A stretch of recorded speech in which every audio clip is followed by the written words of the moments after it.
Hey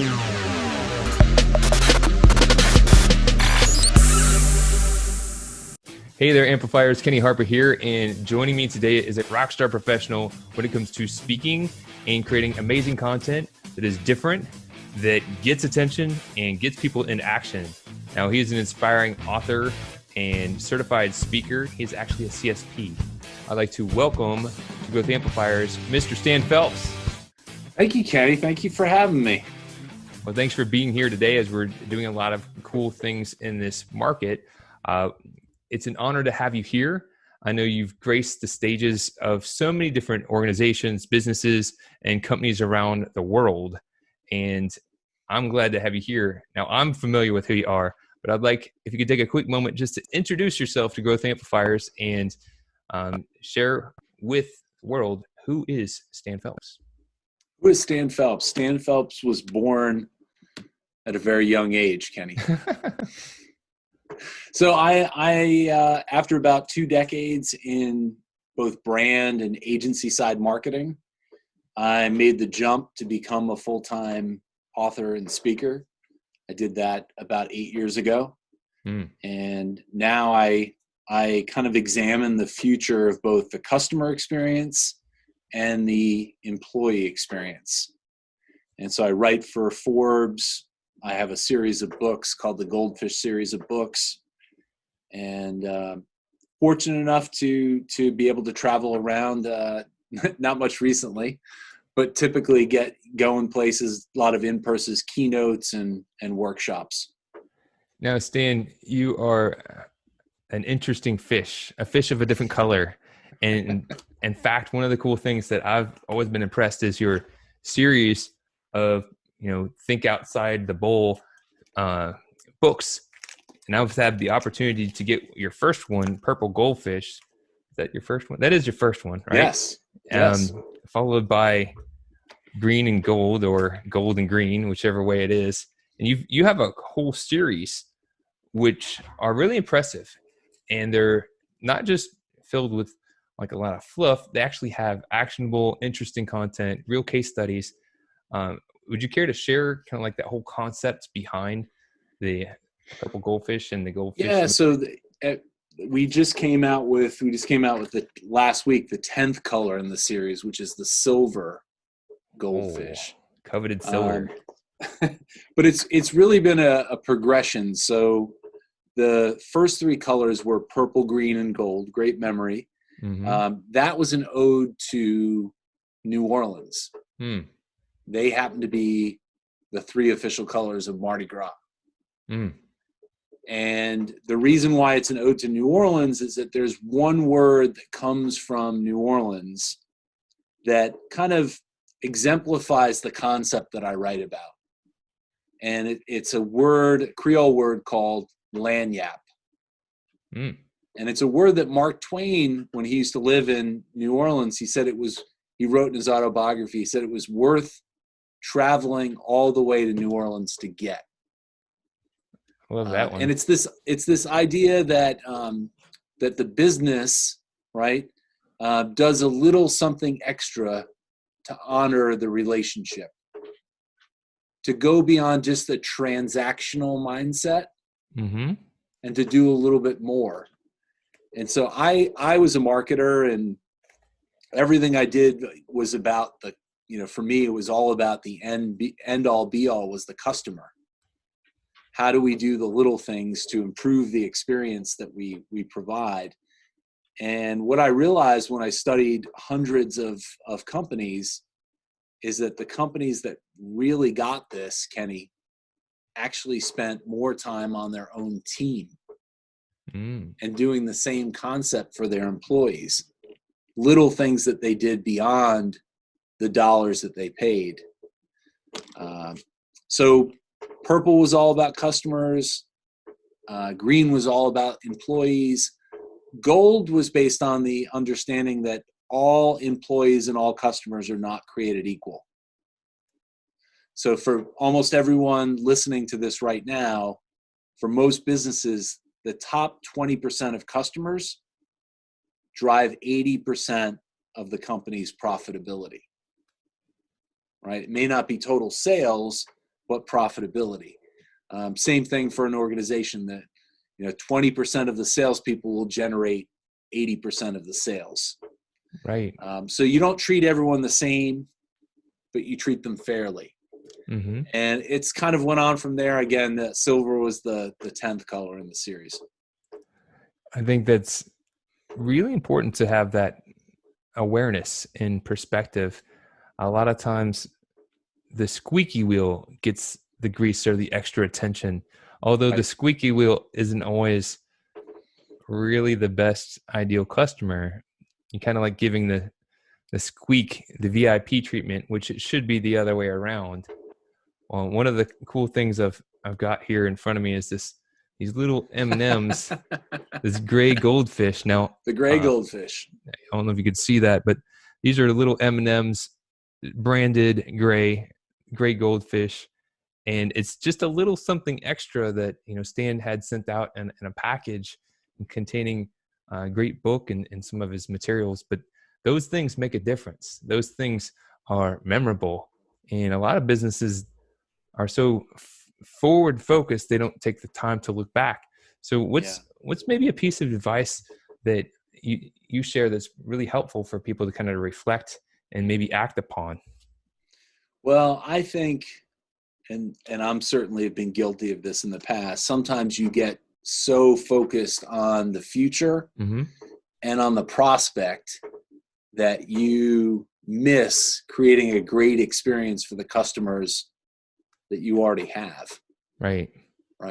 And we know just basic rules in business.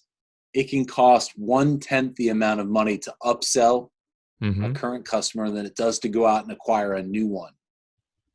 And the other thing which I think gets lost in marketing is that almost 80 to 90% of marketing is all about awareness and the prospect. To me, that's the wrong way of looking at marketing. The best form of marketing that we ever do is word of mouth. Mm. And who's the most credible source of word of mouth marketing? People that are already doing business with you. So Jay Baer would call these talk triggers, mm-hmm. these ideas of little things that you do that differentiate you, that give your customers a reason to be able to tell your story. Very impactful. I went to a hotel out in California with my wife for our 10th anniversary, Ritz-Carlton. Nice.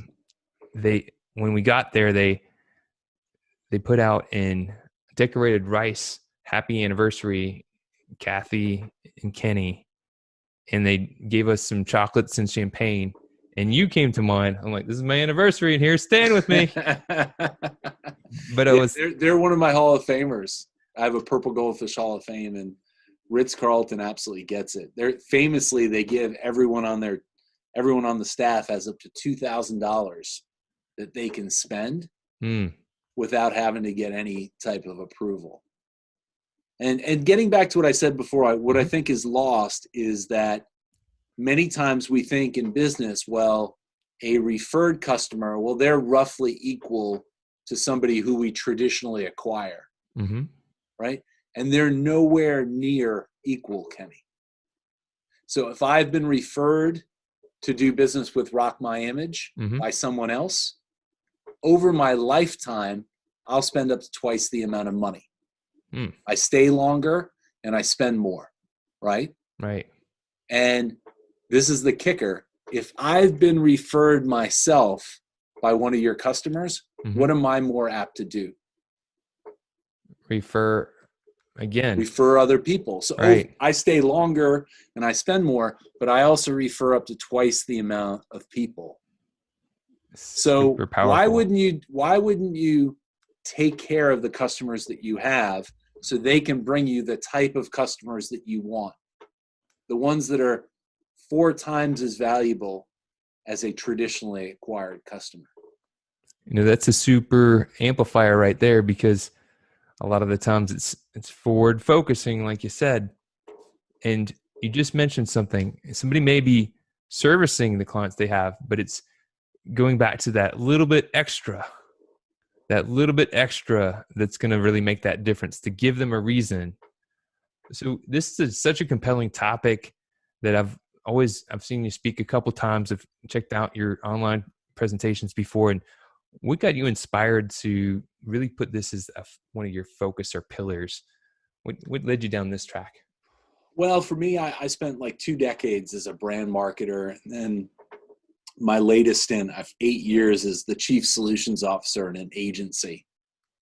And everything I did for my clients was about, I did things like PR stunts, Mm-hmm. product launches, sponsorship activations, Mm-hmm. mobile marketing tours that went around the country.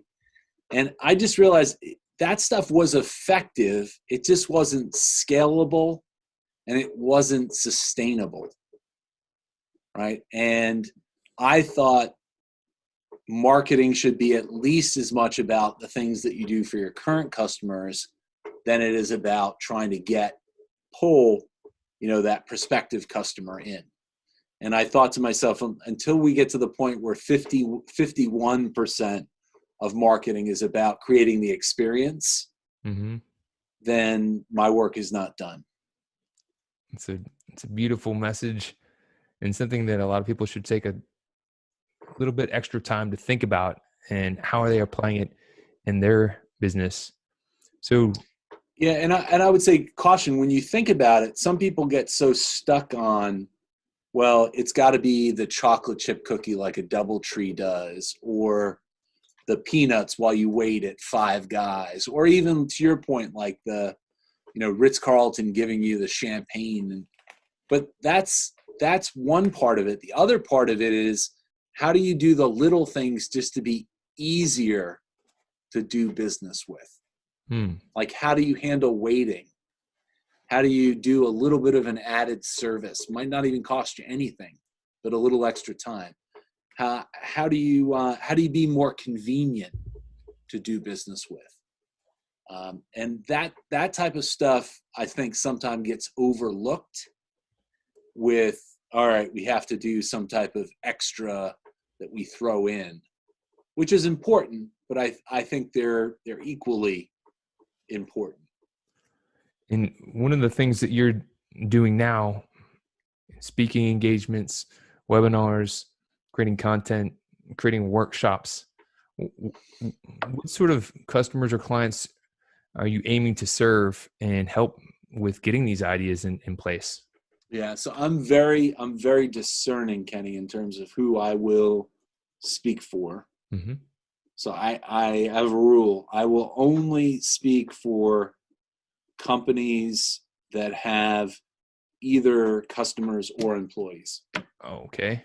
So, all right. So that's going to be. No. So you're asking me a serious question, and I'm giving you a joke of an answer. A fun So answer. I do literally, what I love about what I do is every day and every week is different. Mm-hmm.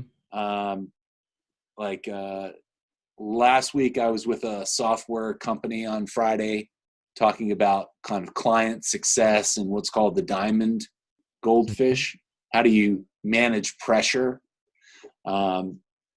Next week, today, I just did a webinar that was on presentation skills. Mm-hmm. So every week is different, and every client is different. So you really have different colors that you can apply to different businesses and different challenges to help them differentiate. Right. I think it depends on what challenges that they're facing, Mm-hmm. or what they want to do. But everything I do either focuses on brand experience, customer experience, and in the middle is the employee experience. Right. So, And I'm just looking down at some of these cool things. You've got these wonderful produced products that really highlight some of the key points. If people are looking to learn more about this and say, that sounds really intriguing, because I think it's really intriguing and very interesting, by the way, how would they find out more about you and what you do, and where they can get some of your content? so All of my books are available on Amazon. Mm-hmm. So that's where I go exclusive for both ebooks and print books, as well as I use Audible for my audiobooks. But you can just go to stanphelpsspeaks.com, and that has an overview of all of the different types of goldfish. That's a good place, stanphelpsspeaks.com. And he does, and he's doing it right now. I mean, it's proof in the pudding. So one of the things in Growth Amplifiers we ask is, there's things that we learn on our journey that we know work, and there's sometimes we have challenges, and we can learn by sharing our challenges. Right. What's something that you've been challenged with through the years that you've either overcome or it's been a battle to continue to overcome when it comes to growing your business?